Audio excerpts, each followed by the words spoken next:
matters of fact, formal peace negotiations between the government and the National Democratic Front of the Philippines are supposed to resume on June 28.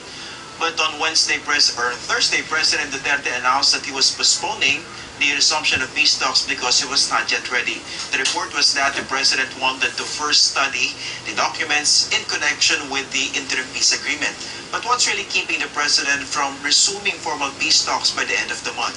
We'll talk about that with Mr. Ray Casambre, a consultant of the National Democratic Front of the Philippines' Peace Panel. Is also the executive director of the Philippine Peace Center. Good morning, sir, and thank you for joining us. Good morning, Christian. Glad to be here again. Okay. Sir, a lot of people are expecting this resumption based on pronouncements coming from both sides, to be fair. But all of a sudden, the president made that announcement yesterday. Did you see this coming? Not really. It was actually a surprise, not a very pleasant one. We were expecting a postponement at most up to the first week of July to give time for the preparations to be completed. But what we did not expect was that a postponement would be indefinite. It's practically a cancellation or an abortion of the resumption of the formal talks. And not the first one, this is the third time that the fifth round of the formal talks has been cancelled or postponed indefinitely. Now, when did you use the term cancellation? Very strong word, no? But the president said that he was just not ready yet to resume formal talks. So, mukhang may opening. Well, because usually when you postpone, you would set a certain time frame. But this time it's indefinite again. And the reason being given, aside from the president having to study the documents, is that they wanted to engage the public, etc., etc. Sad to say, this is not the first time this has happened. And to somebody who is not familiar with the peace process, it sounds like a good thing, no? Of course, you have to engage the public, you have to inform them of the issues, you have to get their feedback. The so-called bigger peace table. Yes, the bigger peace table. But for somebody who has been following the peace process, especially this one, sabihin mo, it's a familiar old refrain, a worn out and old refrain. Kung sa yung lumang tugtugin na. Unfortunately, in the past, when this happened, in 2008, the Arroyo government, when Secretary Esperon was the OPAP, the presidential advisor on the peace process then, they also put forward what they call this new track of local consultations, local peace talks, and then under the Aquino administration with Secretary Deles as the OPAP advisor, they also came out with this, again, new track of, local consultations and resolving the roots of the armed conflict, or addressing the roots of the armed conflict on the ground. It sounds very nice, no? But in the first place, this has been the presumption all along that you remember the NUC, National Unification Commission of IDORAC in 1993, when the talks started. Meron ng consultations and then we assume that it has been ongoing. For the NDF's part, that has been a constant activity. You consult the people. That's part of the peace process. Yes. Parang it doesn't come one after the other. So do you see this announcement by the president as more of an excuse to actually not resume peace talks? Not just a postponement? Ayaw nating unahan, no? We hope not. But in the past, this has been, what has happened is that under the Arroyo and the Aquino governments, nung sinabi nilang new track yan, hindi na bumalik sa formal talks. It became an excuse for not pursuing the substantive agenda, which in both cases was the social and economic reforms. So the president and his peace advisor mentioned, of course, the president said he was not yet ready. He wanted to study the documents. But Peace Advisor Jesus Torres said they wanted to consult a bigger peace table and that the enabling environment for the resumption was not yet there. Now, what do you think were the real reasons behind the announcement of a postponement? We will tackle two, no? We already mentioned this about the local peace consultations. Yung studying, I don't know about how long the President has to study the documents. These documents are not new. As I've said in our previous interview, we are picking up from the October-November back channel talks, which was supposed to result in the resumption of the fifth round. This was the October-November last year. Yeah. The documents had already been there. Parang inaayos na lang ulit. Fine-tuning. Fine-tuning, yes. Of course, certain major issues have to be resolved. But you remember, we were prepared to resume the formal talks as early as May. So what do you think really last year. What do you think really triggered this announcement coming from the President at this stage in the informal talks? Well, one is maybe they are not ready to really agree on the social and economic reforms which the technical working groups, the reciprocal working groups, the reciprocal working committees had already been working on. They had initial a large portion of it last November, and this time they were supposed to meet June 16 to 20 to finalize these sections, to be able to present it in nearly final form dito sa resumption sa June 28. Because that will be part of the interim peace agreement that is supposed to be signed on June 28 if Yes. the formal talks resume. What is new is the interim peace agreement, but this idea came from the government. So we are presuming that it has been under discussion on the government side from the start. I mean, the back channel talks which we had last week was already the fourth. Yeah. It started in March, we had another one in April, and then in May, and another one this June. And So, you were part of all of these back channel talks, or most of them? most of them. Kasi you were part of the most recent one, di ba? Yung June 5 to 10. I was part of the second, third, Oo. and fourth. Oo. Yung first, I was also part of it, but from here, no? Because we can exchange drafts, work on the Now, yung drafts. basic concern for those, for the public who are not exactly familiar with the nitty-gritty of the peace negotiations, siguro one of the concerns that they have now is that because of this announcement by the President, because of the status of the peace negotiations, can we expect more clashes on the ground between the New People's Army and the government troops? I do not know. I cannot answer that. What is going to happen is that if the peace talks do not resume, if the formal peace talks do not resume, if there is finally word that the government, as we already knew, the government has several times cancelled and terminated the talks, no? But every time bumabalik naman. So, siguro magpapatuloy lang yon. Pero ang masama, pag talagang naging, it's not the cancellation of the talks, maybe, but the fact that the crisis is worsening. You have the big problem with the train, no? Umaangal na mga tao yung train law, which the people are already feeling the impact, rising prices every day. And then you have all of these killings, these human rights violations. But what's the attitude as far as the NDFP is concerned, tsaka yung mga allied organizations? Siguro, pag-usapan na rin natin siguro yung communist movement. Although I know you cannot speak for all of them, di ba? Pero what should be the attitude given the status now of the peace process? Baka pwede wag mo nang aggressively makapagbakbakan given that there might still be hope.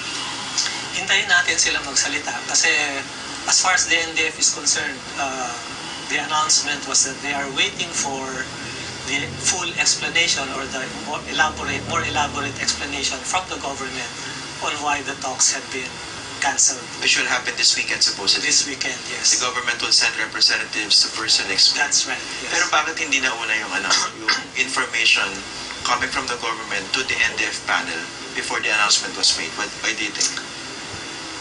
Dapat tanungin natin yung gobyerno dyan, you know? I think we wait for that explanation because really it's hindi maganda na usually, well, I don't know, possibly the announcement or the information was already sent to the NDF before the announcement was made. Pero short notice na lang yan. Ibig sabihin, de facto na eh.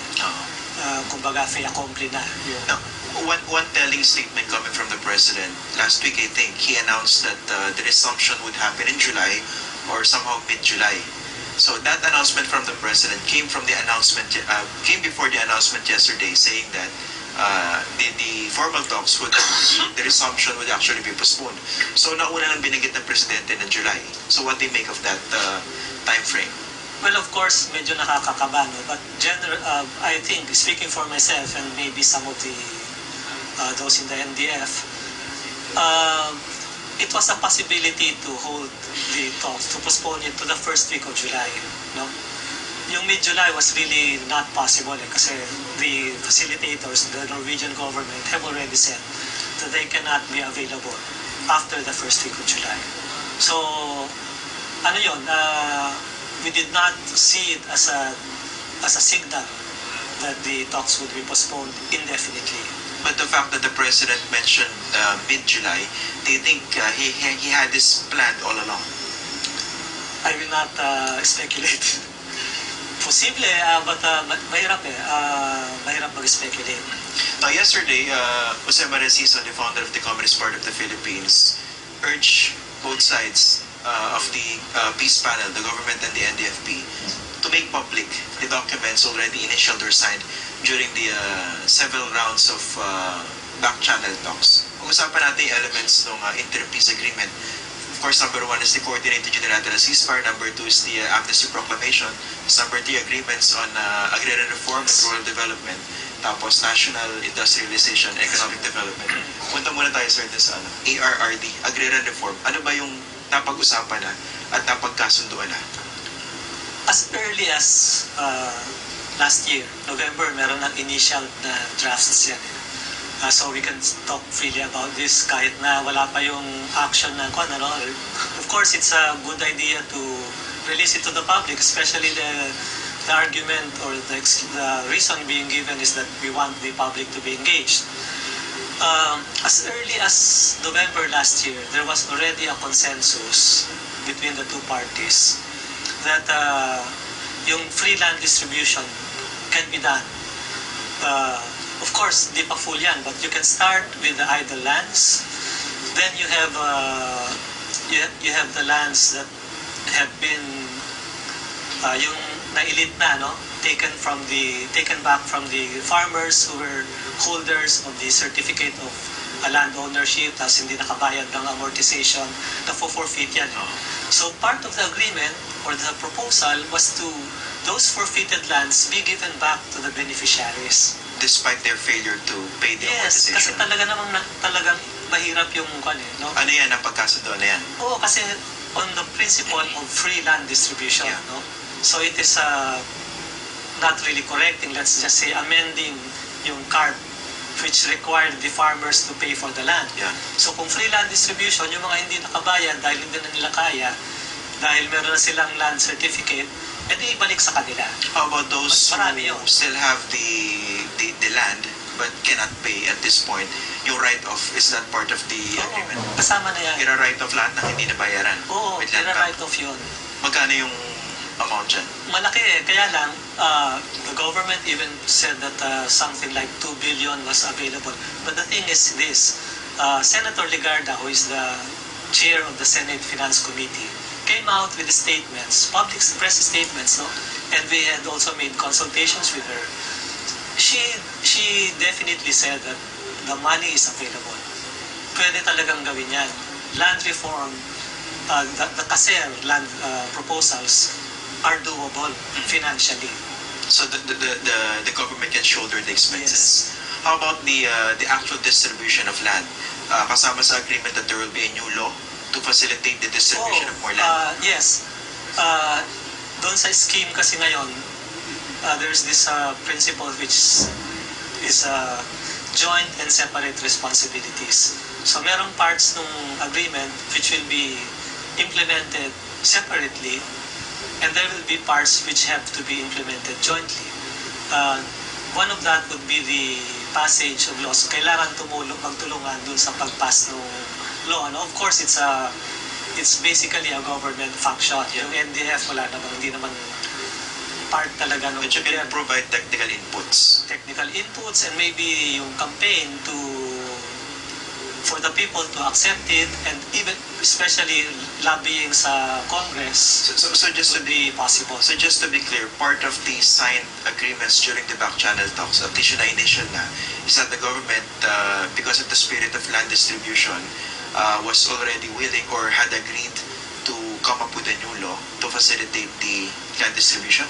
Agreed in principle, pero that's why they had to meet this 1 week before the resumption, 2 weeks before resumption, para plansyahin yung implementing mechanisms. So, although some parts of it had been initial last November, they want to complete it. The whole agrarian reform portion and the national industrialization portion of the agreement on social and economic reforms. So meaning both sides didn't have to wait for the agreement on the entire KASER to implement the so-called doables in the meantime? That was the general idea, yes. Okay. Yes. Now how about the supposed agreement on amnesty? Ano ba talaga yung napag-usapan nyo during the back channel? How many political prisoners were supposed to be released? If at all, they would be released? Released would mean, kasi dun sa proposed amnesty proclamation, the provision there was that the NDF would list the political prisoners which it has determined were unjustly arrested and detained. So that would be something like 400. No?